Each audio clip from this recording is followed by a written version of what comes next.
The land cracked beneath the sun, its skin split open into endless lines like the wrinkles of an old face. Dust rose in every breath, and the grass that once fed the herds lay brittle, whispering dry songs as the wind swept through. For months no cloud crossed the sky, no shadow relieved the people, no drop of water touched their lips except the ones they saved in hollow gourds. The riverbed, once wide enough to swallow cattle herds whole, was nothing but a ribbon of stone and bone, scattered with the skulls of fish that had died staring upward at a sky that refused to weep. This was the cycle the people knew, the season of plenty, followed by the season of hunger, and then the season of terror when the rain returned not with blessing but with fury. The villagers had always worshipped the rain. To them it was not a thing that fell from the sky but a living spirit, vast and moody, whose temper could not be questioned. When the rain smiled, it came in soft curtains that fed the ground, filling the gourds, greening the fields, coaxing yams from the earth. But when it turned cruel, it came as a flood that drowned children in their sleep and swept away whole huts, leaving nothing but wailing voices in its wake. They told their children at the hearth fires, "The rain chooses who to bless, and who to drown." It was not justice, nor fairness, but the way of the world. The elders were the mouth of this belief. They had carved masks shaped like raindrops and storm clouds, painted blue and grey, which they wore during the great ceremonies at the center of the village. They kept the old songs, chants that rattled like thunder when sung together, and they claimed to know how to soothe the rain's anger. But over time, their wisdom had become weapon. They demanded sacrifices, goats, chickens, even the first harvest of grain, to ensure that the rain would not devour them all. And when the drought stretched long, when the sky remained pitiless, they turned harsher, whispering that sometimes it was not enough to give the rain beasts and plants. Sometimes, they said, the rain demanded more. Fear ruled the people. Each sunrise, they searched the horizon for clouds, for the faint shimmer of silver that promised water. Each sunset, they gathered at the council hut where the elders stirred smoke and muttered into the earth, telling them the rain was listening. Children were hushed from laughter, for laughter might anger the sky. Women and men poured libations on the ground even when their jars were nearly empty, because the elders said the rain would punish greed.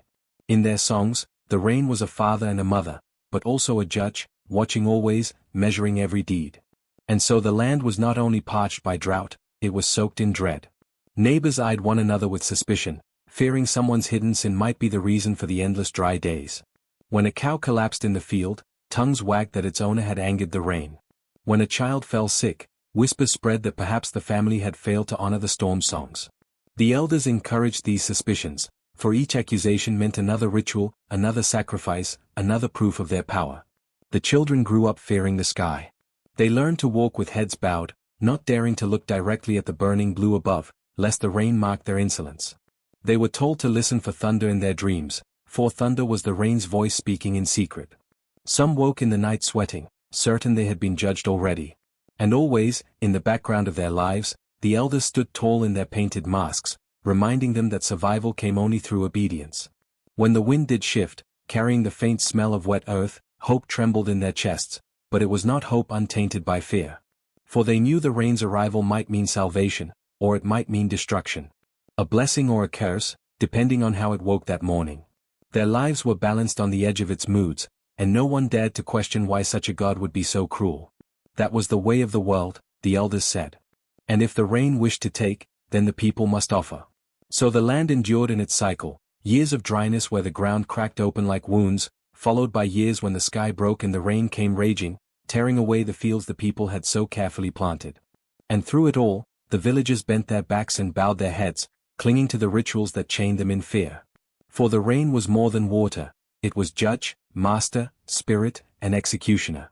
And though no one said it aloud, a darker truth lingered like the taste of dust on their tongues. The elders did not fear the rain as much as they claimed. They feared losing control. The girl had been born on a day when the sky was cloudless, when the river gave up its last trickle of water and the dust of the plain clung to the lips of every child. Her mother had labored in the heat, sweat pouring down her face as the women fanned her with palm fronds, praying for a drop of rain to cool the air. But none came. The child slid into the world as the drums of thirst beat through the village, and the elders muttered among themselves that such a birth could only mean ill luck. They gave her no blessing, no word of welcome, and even her father's smile faltered when he heard the silence of the sky. She grew up under that shadow. Wherever she walked, people looked at her with side eyes, whispering that the drought deepened because of her. When goats miscarried, they muttered her name. When the wind cracked the roof of the council hut, they said it was her cursed breath. And when years passed with little more than one short rainfall, the gossip sharpened into accusation. She had been born unlucky, and her unlucky spirit drew the rain away. Her parents loved her in small, hidden ways. Her mother brushed her hair at night, though she sighed while doing so. Her father sometimes slipped her an extra piece of yam, though he did not meet her eyes.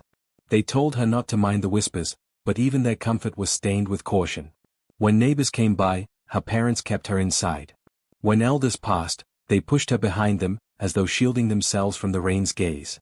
The girl learned to be quiet, to move softly, to make herself as small as she could. But droughts wear away patience, and fear breeds cruelty. One season, when the sun burned so long that the ground split wide enough to swallow the toes of those who walked barefoot, the elders declared that the rain must be appeased with a living offering. People gasped, but none dared to argue. The rain demanded, and who were they to refuse? The elders' painted masks gleamed in the firelight as they spoke, their voices rolling like false thunder. They said the unlucky girl was the only choice. Her life had been bound to drought since birth, and so her life must be given back to the sky. Her parents did not protest. Her father stood stiff as a spear. Her mother looked down at her feet, tears sliding silently down her cheeks, but her lips never opened. The girls searched their faces for some sign of defiance, for one word to protect her, but all she found was silence. That silence was a blade sharper than any knife. On the appointed day, the village gathered at the edge of the plain. The horizon boiled with black clouds, heavy and swollen with long-withheld rain. Thunder cracked in the distance, echoing like the heartbeat of something vast and angry. The elders wore their masks and carried staffs carved with raindrops. They sang the storm songs, their voices carrying over the grass as the wind began to whip around them. The girl stood in the center, her wrists bound with strips of goat hide. She was dressed in a thin cloth of white, the color of sacrifice. Her hair clung to her face in the rising wind, and her eyes searched desperately for her mother and father. They were there among the villagers, but neither would look at her. Her mother's shoulders shook, her father's jaw clenched, but both kept their eyes fixed on the ground. The elders spoke words she could not hear over the roll of thunder, and then the villagers stepped back, leaving her alone on the open plain. They turned their backs on her, their feet carrying them toward the safety of the huts. Some glanced over their shoulders with pity, others with relief, but none reached out, none spoke her name. Their silence pressed heavier than the sky. The storm broke. Rain poured down in great sheets, striking the earth so hard that dust turned instantly to mud. Lightning split the horizon, white and jagged, and thunder boomed so close it shook the ribs of the people as they ran. The girl stood trembling, her hands bound, her thin cloth plastered to her skin by the deluge.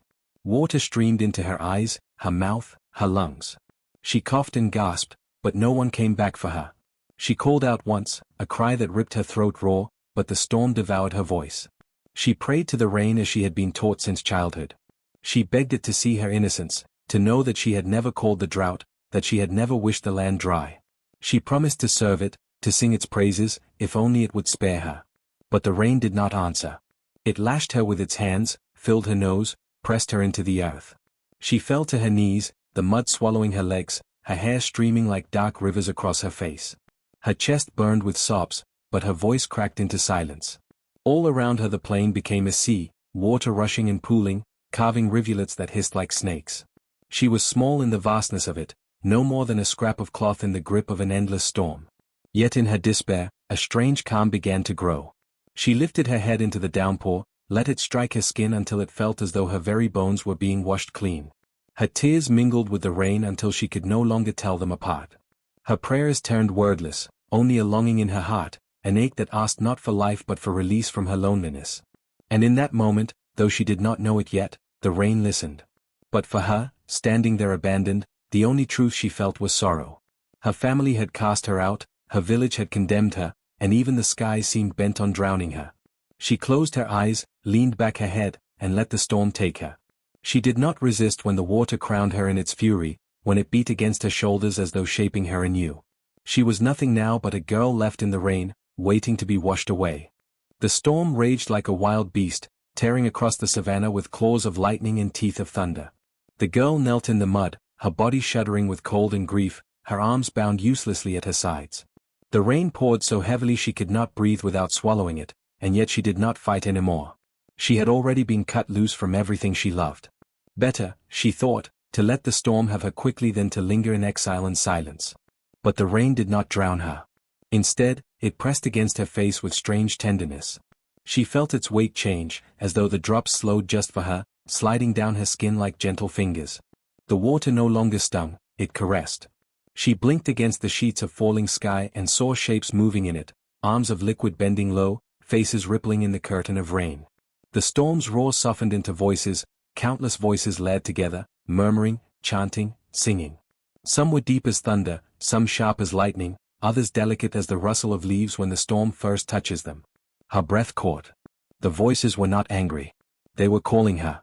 The girl lifted her bound wrists and the water wrapped itself around the leather thongs, softening them until they melted away. She gasped, staring at her freed hands as the rain laced between her fingers like woven threads. It draped itself across her shoulders, winding into her hair until the strands gleamed silver, a crown shimmering with droplets that clung but did not fall.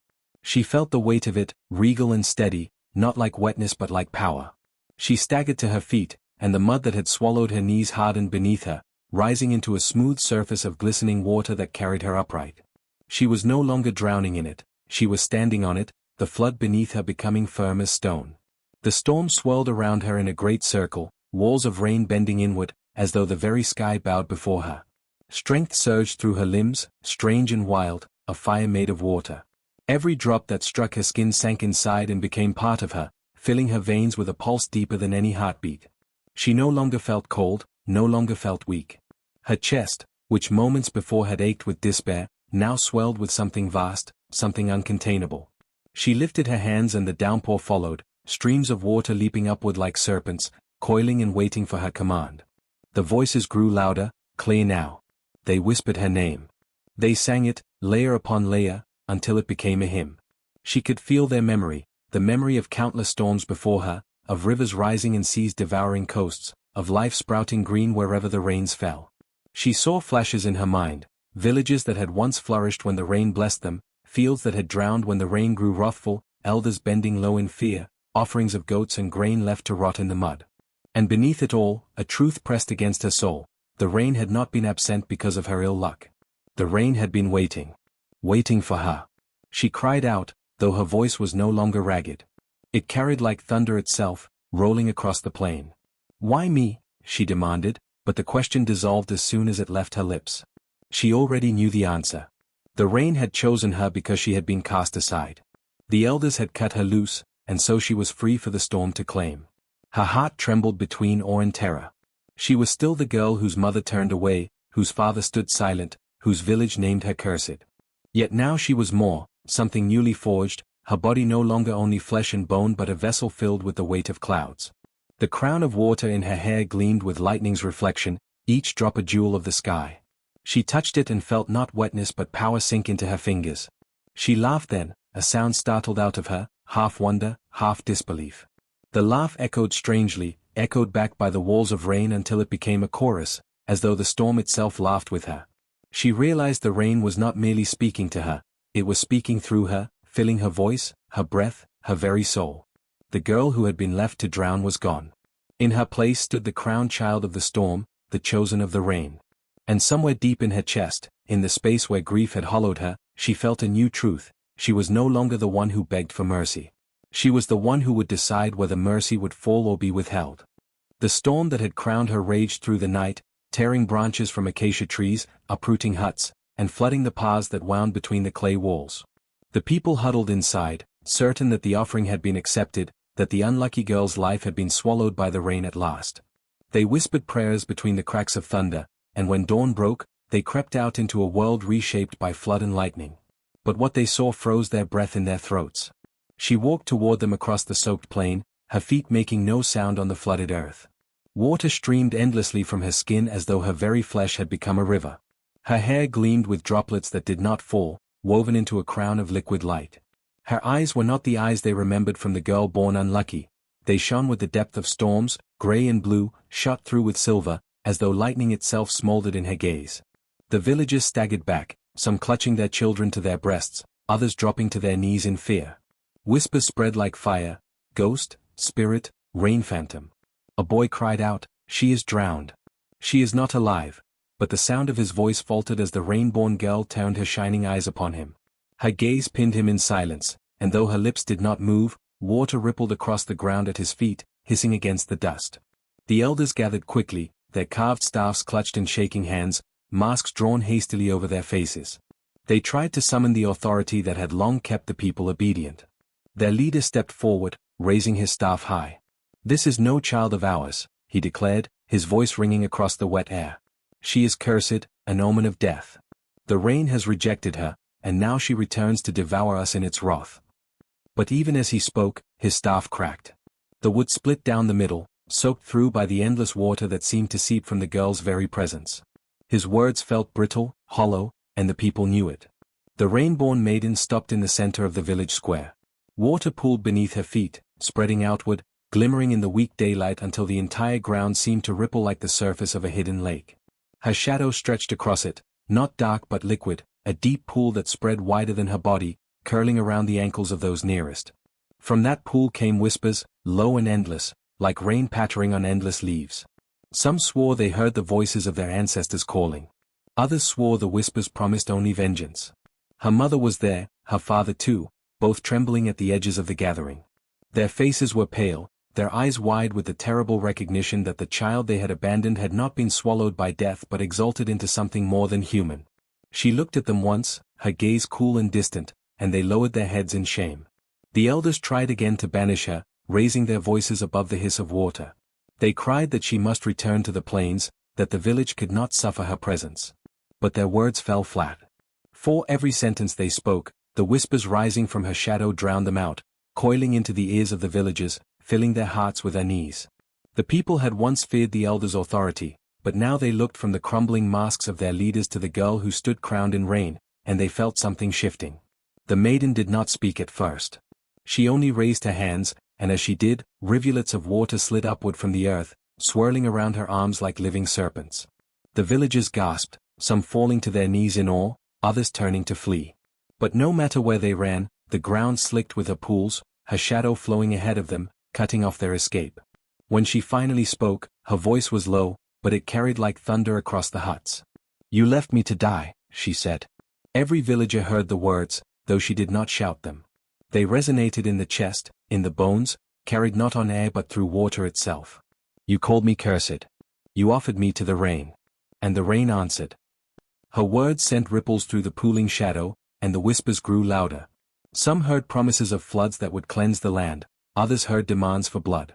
The elders raised their staffs again, but the people no longer listened. The girl's presence was more powerful than their authority, her voice heavier than their decrees. The rain that dripped from her body never ceased. It formed streams that carved tiny channels through the mud, winding toward the huts, slipping beneath doors, seeping into every corner of the village. Children shrieked as their feet grew wet, women cried out as water crept across their cooking fires, men muttered prayers as their goats bleated nervously. The entire village was becoming an island in the shadow of her presence. And still she stood silent, her shadow stretching, her pools widening. The whispers in the water grew into something almost like a chant, layered voices rising and falling, echoing the storm songs the elders had sung the night they abandoned her. But these songs were not pleading, not begging for mercy, they were promises of what was coming. The people saw her eyes glowing with stormlight, and many fell flat on their faces, calling her not cursed but chosen. The elders shouted at them to rise, to resist, but their own voices were cracked with fear. And in that moment, as water lapped against the walls and whispers hissed from the ground itself, the balance of power shifted. The girl who had once been an outcast stood at the center of the village, no longer mortal, no longer bound, her very presence a tide that none could turn back. Her shadow whispered again, louder now, 1,000 voices led as one. The rain remembers. The rain crowns. The rain drowns.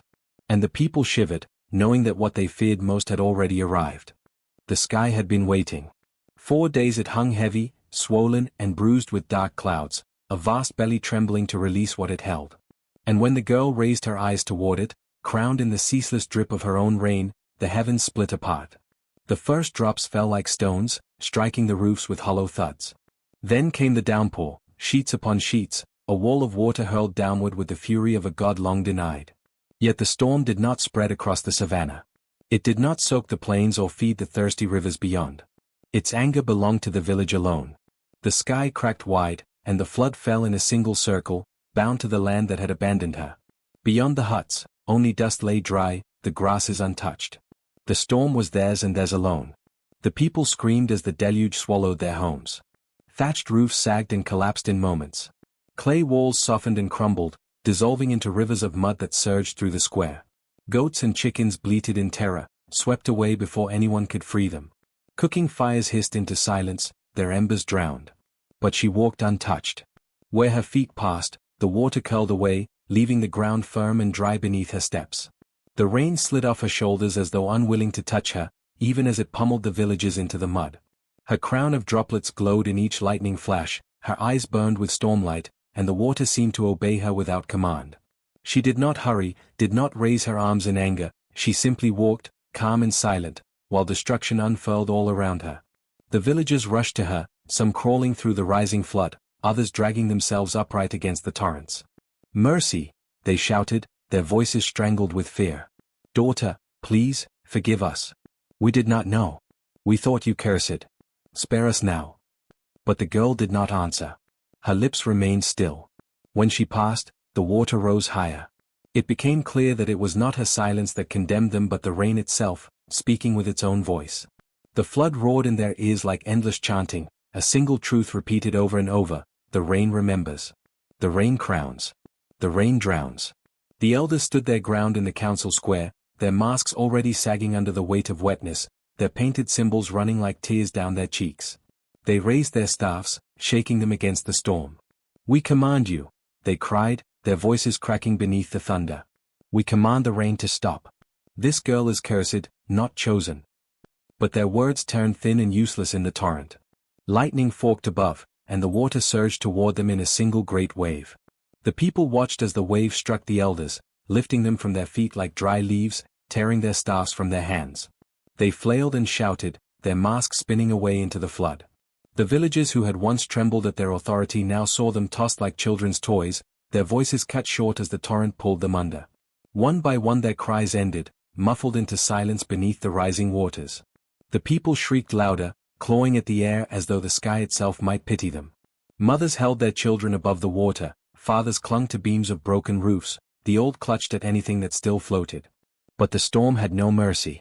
For every plea, the flood only swelled higher, seeping into every hut, rolling through every path, wrapping the village in a single vast pool of dark water. And still she walked untouched. Her parents saw her then, struggling at the edge of the square. Her mother's hair was plastered across her face, her father's arm shook as he tried to hold her upright against the current. Their eyes locked on their daughter, no longer the daughter they had abandoned, but the rain-born. She looked back, her gaze steady, cold as the endless storm. Her father opened his mouth, but no sound came. Her mother stretched out her arms, begging without words. The girl's shadow rippled across the flood, stretching outward until it lapped at their knees. The whispers rose from it again, voices led like rushing water, the rain remembers. Her parents stumbled, the current dragging them apart, and in moments they were gone, swept away into the black tide with the rest. The villagers who remained alive clung to whatever they could, their throats raw with prayers. "Chosen one," they cried, "you are the spirit of the rain. Spare us, let us live, we will serve you, we will call you blessed forever." The girl stopped at the center of the square, her dry island amid the drowning. She lifted her hand, and for a moment hope flickered in their faces. But when she opened her mouth, it was not her voice that spoke. It was the rain, booming through her chest, rumbling through the water until the very air quaked. "You left her to die. You called her cursed. You offered her to the rain, and the rain has claimed her. Your voices are lies. Your mercy is false. The rain remembers." The flood rose one final time, a wall of water higher than the huts, higher than the trees, and crashed down over the last cries of the villagers. The sound was deafening, a single roaring silence that swept away everything: elders, families, homes, memories. Only the girl remained, crowned and untouched, standing on her dry patch of ground as her village dissolved into the storm's embrace. When the sky finally began to clear, when the thunder rolled away and the lightning faded, nothing of the village remained. Only broken beams floated in the dark water, and bodies drifted where the square had once stood. The savanna around it was untouched, the sun shining as though no storm had ever passed. She stood alone, the chosen of the rain, and all that had once been her world was gone. Generations passed, and the river remained. Villages rose and fell around it, herds drank from its banks, fields bloomed green from its floods, and still the water carried whispers. Children born long after the storm that birthed it grew up hearing the tale of the maiden who had been left to die but was crowned instead. Around fires at night, the old ones told the story with voices low and reverent, and the young leaned close, their eyes wide as the flames. No two tellings were ever the same. Some said she had become a goddess, her heart softened by pity. They claimed she sat forever at the river's source, granting water to the weary traveler and mercy to the desperate. They told that when drought cracked the earth, she wept, and her tears fell as sudden storms that brought life to the fields. These tellings painted her as a gentle mother, a spirit who remembered pain and so refused to let others suffer. Others spoke differently. They said her heart had hardened with the flood, that she was a spirit of wrath who never forgave betrayal. To them, the river was not a blessing but a warning. Its floods came not as mercy but punishment, its voices not comfort but condemnation.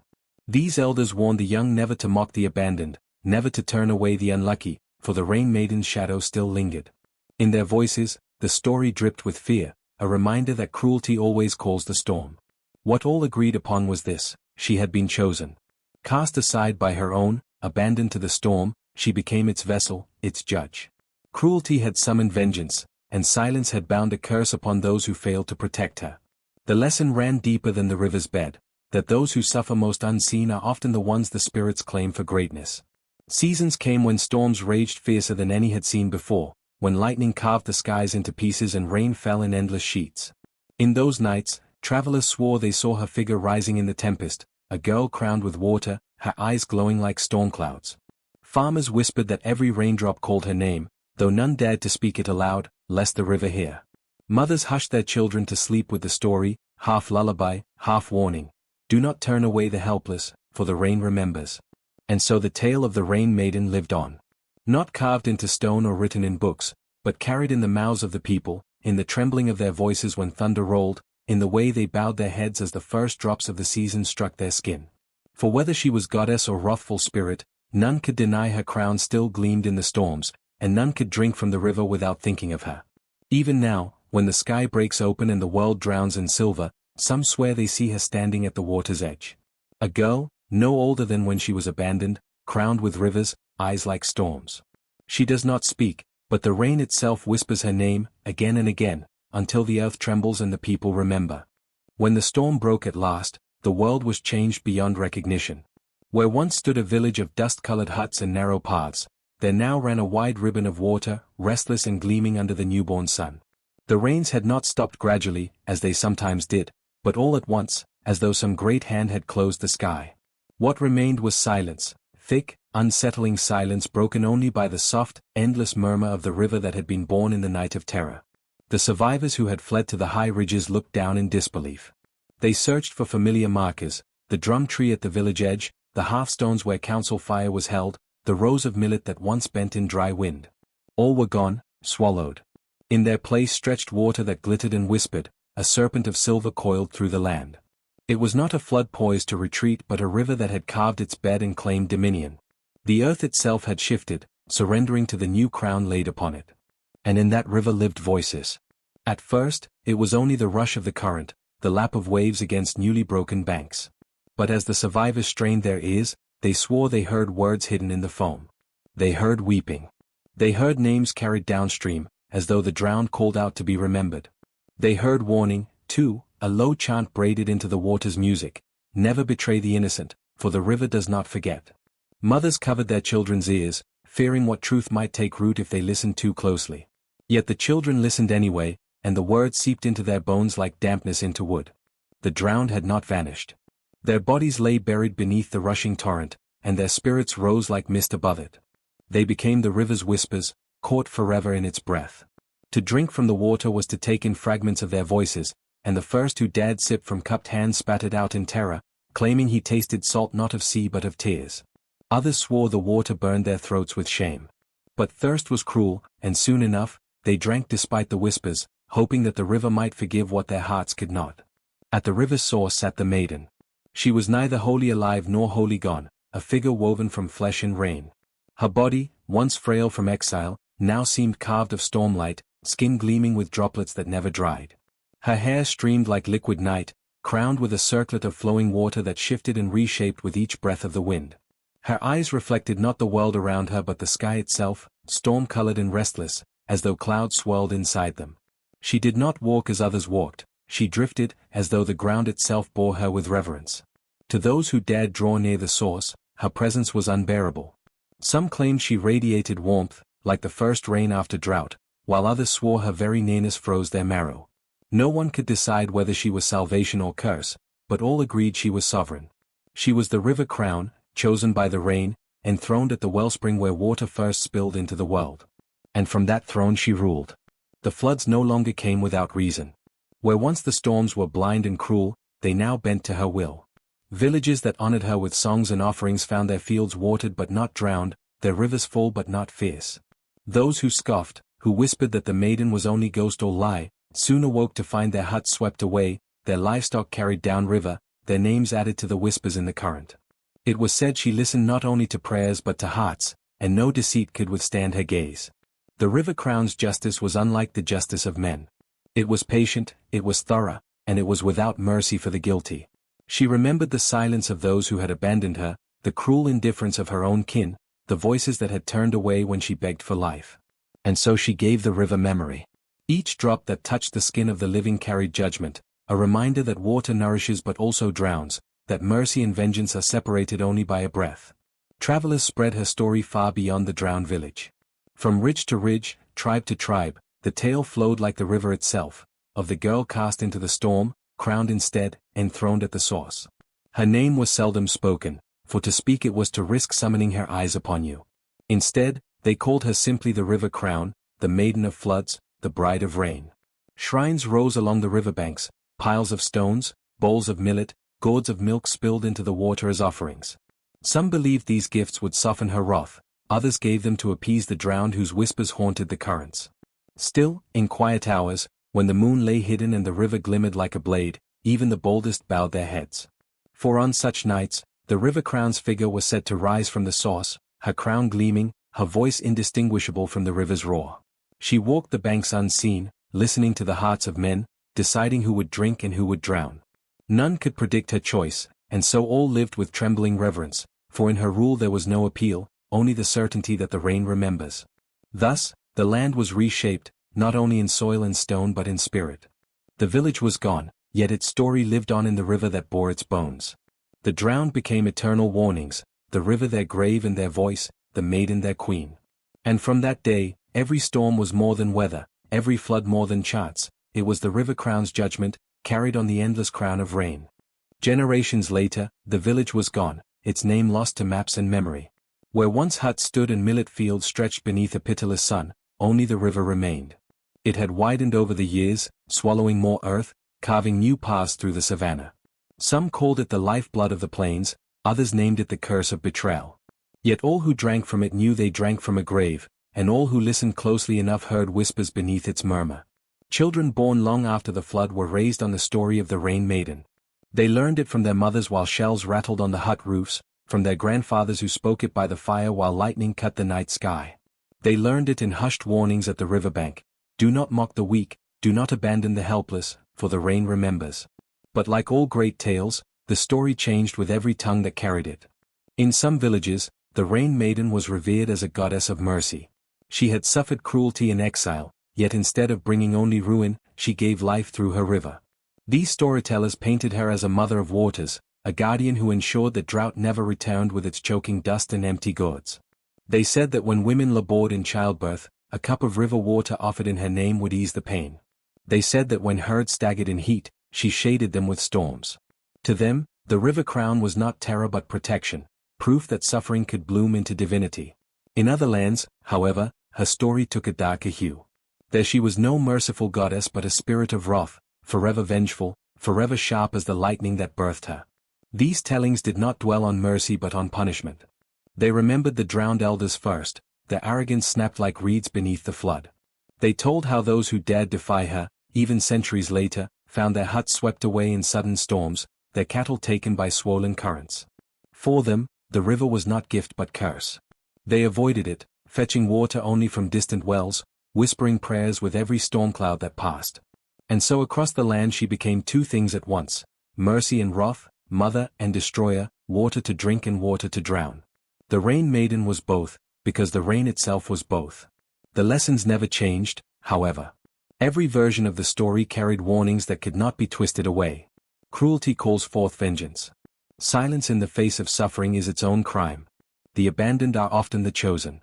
These truths cut deeper than the river's channel, remembered long after names of chiefs and wars and kings had been forgotten.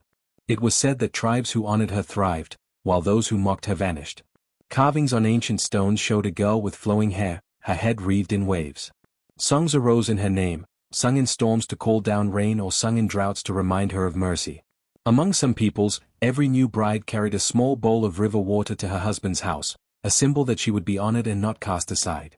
Among others, a cup of that same water was poured onto the graves of the shamed, to remind the living that cruelty does not vanish with death. Yet the ambiguity lingered. Was she goddess or ghost? Was she a spirit of the sky, a queen of the waters, or simply a memory too powerful to die? Some storytellers insisted she had ascended fully, seated among the spirits who commanded storm and flood. Others claimed she walked still, her feet leaving wet prints on the earth, her form glimpsed only in the silver slant of rain. Farmers swore they had seen her on the far banks at dusk, a slender figure crowned in water, watching silently as they worked their fields. Shepherd boys told of meeting a girl by the river whose eyes gleamed like storm clouds, only to find the ground around them drenched though no cloud hung above. And always, when great storms came, her name returned in whispers. On moonless nights, when the world drowned in thunder and lightning revealed every hill for an instant before hiding it again, some swore they saw her in the heart of the rain itself. A girl with no age, her hair cascading in rivers, her crown gleaming, her gaze unyielding. She did not speak, for she no longer needed words, the rain itself was her voice. Each drop carried her story. Each drop reminded the living, I was abandoned, but I was chosen. The children grew up fearing their own cruelty because of her. They learned to share water, to protect the weak, to speak when silence might bring harm. And still, despite this, fear persisted. Mothers scolded their children when they lingered too long at the riverbank, warning that the Rain Maiden might pull them under if their hearts harbored secret unkindness. Lovers met by the river at night to swear their devotion, believing her to be watching, judging the truth of their words. Elders told the young to bow their heads when thunder rolled, for the rain listens more closely than any man. Centuries blurred. Empires rose and fell. Warriors carved their names into the plains with spears and fire. Yet through all the shifting of power, the story of the Rain Maiden endured. Chiefs passed, their glory forgotten. But still the rain was feared and revered, and still the river whispered the names of the drowned. Even travelers from far-off lands heard the tale, and some carried it back across deserts and seas. They told it in tongues not her own, reshaping her once more. In some tellings, she became a queen of oceans, in others, a saint who bore storms as her mantle. But always, somewhere at the core, remained the girl left in the rain, crowned instead, her vengeance and her mercy flowing together. And so she was eternal, not because of shrines or written scrolls but because of memory, because of fear, because of reverence. Every storm carried her, every drop of rain repeated her tale. And those who lived close to the river knew that it was not merely water that glistened in the moonlight, but her crown, gleaming still. There were even those who claimed that when the world grew too proud, when cruelty again reigned louder than compassion, she would rise once more in flesh, stepping out from the river's source to walk among men. They claimed her crown would spill like a waterfall down her shoulders, and her eyes would be bottomless skies heavy with storm. Some said she would bring mercy, some swore she would bring drowning, but all agreed she would bring justice.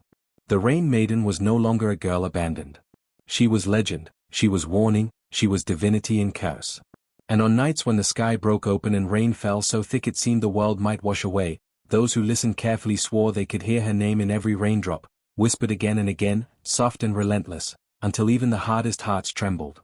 For though the village was gone, and the people who cast her out were long dust, the rain never forgets.